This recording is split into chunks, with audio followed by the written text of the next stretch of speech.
യോഹന്നാൻ, മറ്റ് ഇവിടെ സന്നിഹിതരായിരിക്കുന്ന പ്രിയപ്പെട്ട സഹോദരി സഹോദരന്മാർ, നമ്മുടെ ബഹുമാനിയായ ഉദ്ഘാടക സൂചിപ്പിച്ച ഒരുപാട് കാര്യങ്ങൾ വർത്തമാനകാല സ്ത്രീ സ്വാതന്ത്ര്യം എന്ന വിഷയവുമായി ബന്ധപ്പെട്ട് ഇന്ന് നമ്മുടെ സമൂഹം നേരിടുന്ന ഒരുപാട് പ്രശ്നങ്ങളെ കുറിച്ചാണ്. ഞാൻ അതിനോടെല്ലാം 100% യോജിക്കുന്ന ഒരു വ്യക്തിയാണ്. ഒരു രണ്ടാം നില പൗരത്വം എന്നും സ്ത്രീകളിൽ ആരോപിക്കപ്പെടുന്നുണ്ട്. അത് കാലങ്ങളായി ഈ സമൂഹത്തിൽ സ്ത്രീകൾ തന്നെ അത് അംഗീകരിച്ചുകൊണ്ട് മുന്നോട്ട് പോയിട്ടുണ്ട്. നമ്മൾ രണ്ടാം നിലയിൽ നിൽക്കേണ്ടവരാണ് എന്ന് ചിന്തിക്കുന്ന ബഹുഭൂരിപക്ഷ സ്ത്രീകൾ. പ്രതി ഒരു നിസ്സാര കാര്യം പറഞ്ഞാൽ, നമ്മളൊരു ഹാളിൽ മീറ്റിങ്ങിന് ഇരുന്ന വനിതകൾ വരുമ്പോ അവരെന്ത് ചെയ്യുന്ന വെച്ചാൽ ഒരു 2-3 നേരം കസേരയൊക്കെ ഒഴിച്ചിട്ട് കൈക്ക് പിന്നിൽ പോയിരിക്കും. ഞാൻ അവരോട് ചോദിക്കാറുണ്ട്, നിങ്ങളെന്താ പോയിരിക്കുന്നത്? ഫ്രണ്ടിൽ തന്നെ ഇരിക്കണ്ട. ഫ്രണ്ടിൽ ഇരിക്കാൻ ഒരു ഭയം. നമുക്ക് എപ്പോഴും മുന്നോട്ട് ഇടിച്ചു കയറാൻ ഭയപ്പെടുന്നവരാണ്. എന്തുകൊണ്ടോ നമ്മൾ ജനിച്ചു വളർന്ന് ജീവിക്കുമ്പോൾ നമ്മളിൽ അടിച്ചേൽപ്പിക്കപ്പെടുന്ന ഏതോ അടിമത്തങ്ങളൊക്കെ ഉണ്ട്. നമ്മളറിയാതെ നമ്മുടെ ഉപബോധ മനസ്സ് അതിനെ അംഗീകരിച്ച് സ്വാംശീകരിച്ച് നമ്മൾ ജീവിക്കുന്ന സമൂഹത്തിൽ നമ്മൾ വളർത്തുന്ന കുഞ്ഞുങ്ങളിലേക്ക് ഉൾപ്പെടെ നമ്മളത് പകർന്നു കൊടുക്കുന്ന ഒരു സ്വഭാവം അറിയാതെയെങ്കിലും സ്ത്രീകളിൽ വന്നു പോകുന്നുണ്ട്. പലപ്പോഴും അമ്മമാര് മക്കളെ വളർത്തുമ്പോൾ പെൺകുട്ടികളോട് അധികം ഉറക്കെ സംസാരിക്കരുതെന്ന് പറയും. ഇവിടെ ഇരിക്കുന്ന അമ്മമാർക്ക് അറിയുമെന്നെ അറിയില്ല, കുറച്ച് പ്രായമുള്ള അമ്മമാര് എന്തായാലും പറയാറുണ്ടാവും അല്ലെ? പെൺമക്കളോട് അധികം ഒച്ചയെടുക്കരുത്, സംസാരിക്കരുത്, നിങ്ങൾ സ്ത്രീകളാണ്, പെൺകുട്ടികളാണ്, വേറൊരു വീട്ടിൽ പോയി ജീവിക്കേണ്ടവരാണ്, ഇങ്ങനെയൊക്കെ പറഞ്ഞു കൊടുക്കും. അത് കേട്ട് വളരുന്ന കുട്ടിയുടെ മനസ്സിലെന്തായിരിക്കും? അവരത് അംഗീകരിക്കുന്നുണ്ടോ അംഗീകരിക്കുന്നില്ലെന്ന് നമുക്ക് പറയാൻ കഴിയില്ല. പക്ഷെ ഒരു കാര്യം സത്യമാണ്, സ്ത്രീകൾക്ക് അല്ലെങ്കിൽ പെൺകുട്ടികൾക്ക് പരമാവധി വിദ്യാഭ്യാസം നമ്മൾ കൊടുക്കണം.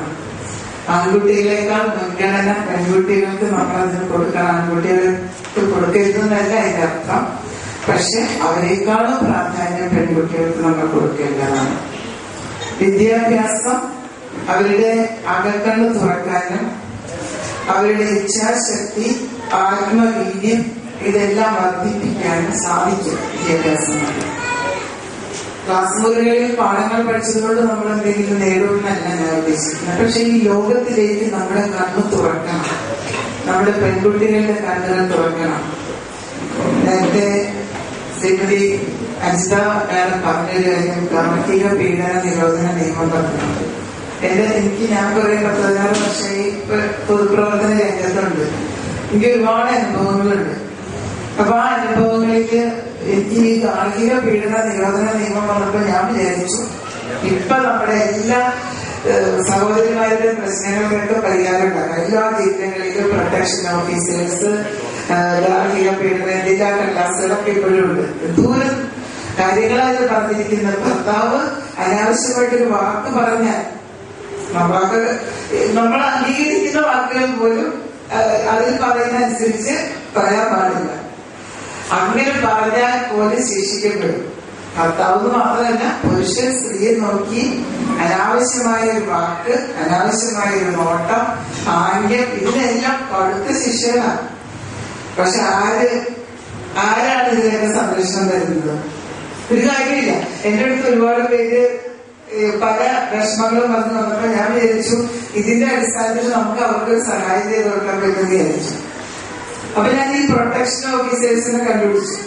നമ്മുടെ ജില്ലയിലെ പ്രൊട്ടക്ഷൻ ഓഫീസറൊക്കെ ഫോൺ ചെയ്തൊക്കെ ഇതിന്റെ ലിസ്റ്റൊക്കെ മേടിച്ച് ഫോൺ ചെയ്തു. അപ്പൊ എല്ലാ പുരുഷന്മാരാ, എന്തുകൊണ്ട് ഈ പ്രൊട്ടക്ഷൻ ഓഫീസേഴ്സായിട്ട് സ്ത്രീകളെ വെക്കുന്നില്ല എന്ന് ഞാൻ ചോദിച്ചു. സ്ത്രീകളുടെ പ്രശ്നം കൂടുതൽ അറിയാൻ പറ്റുന്ന സ്ത്രീകൾക്കാണല്ലേ, അവർക്ക് ആ മാനസികാവസ്ഥ ഉൾക്കൊള്ളാൻ പറ്റുള്ളൂ. അപ്പൊ ഈ പ്രൊട്ടക്ഷൻ ഓഫീസേഴ്സ് വാസ്തവത്തിൽ ഇതിലൊരു താല്പര്യം എനിക്ക് തോന്നിയില്ല. ഞാൻ പരിചയപ്പെട്ടവർക്ക് ആർക്കും ഇതിലൊരു താല്പര്യം തോന്നിയില്ല. ശരിക്കും ഇത് വെറുതെ എനിക്ക് തോന്നി. കാരണം എന്താണെന്നറിയോ, ഭർത്താവ് ഭാര്യയെ മദ്യപിച്ച് ഉപദ്രവിച്ചു, അല്ലെങ്കിൽ കുട്ടികളെ നോക്കുന്നില്ല, എന്തെങ്കിലുമൊക്കെ കുറെ പ്രശ്നം ഉണ്ടായി, അവർക്ക് നമ്മളോടൊന്നും സങ്കടം പറഞ്ഞിരിക്കില്ല. നേരത്തെ സൂചിപ്പിച്ച കാര്യമാണ്, ആ ഭർത്താവിന്റെ കൂടെ പോയി താമസിക്കണമെങ്കിൽ ഏത് നിയമം അവര് സംരക്ഷിക്കും? രാത്രി ഭർത്താവ് ഭാര്യ തല്ലാല് ആരാ ചോദിക്കാൻ പറ്റുന്ന? തല്ല് കൊണ്ടിട്ട് പിന്നെ എന്ത് പറയാനാ അല്ലെ? ഇതൊക്കെ കഴിഞ്ഞ് ഇപ്പൊ അവരെ വിളിച്ചു വരുത്തി കുറെ ഭർത്താവിനെയൊക്കെ ശാസിച്ച് നീ എല്ലാം അങ്ങനെ ചെയ്തൂടെ നമ്മുടെ വീട്ടിൽ നിന്നിരിക്കണം. അവസാനം എന്റെ അനുഭവത്തിൽ കൂടി ഞാൻ ഇവരോട് പറഞ്ഞു, ഭർത്താവിന്റെ കൂടെ താമസിക്കാനാണെങ്കിൽ പിന്നെ നിങ്ങൾ ഇതൊന്നും പോകാതിരിക്കട്ടെ. കാരണം രാത്രി അടിയൊന്നുമില്ലേ? രാത്രി ആരെങ്കിലും സഹായിക്കില്ലയോ? പകലില്ലേ ഭർത്താവ് വീട്ടില് വിട്ട് ഭാര്യ തയ്യ ഏത് ന്യായാധിപന്മാരെ അവരെ സംരക്ഷിക്കാൻ ചെല്ലും? ഏത് ദൈവത്തിന്റെ പുറത്ത് അവർക്ക് സംരക്ഷണം കിട്ടും? അടികൊണ്ടിട്ട് പിന്നെ വല്ലതും പറഞ്ഞിട്ട് കാര്യമുണ്ടോ? അപ്പൊ ആ നിയമം കൊണ്ട് എന്ത് ചെയ്യാൻ പറ്റും?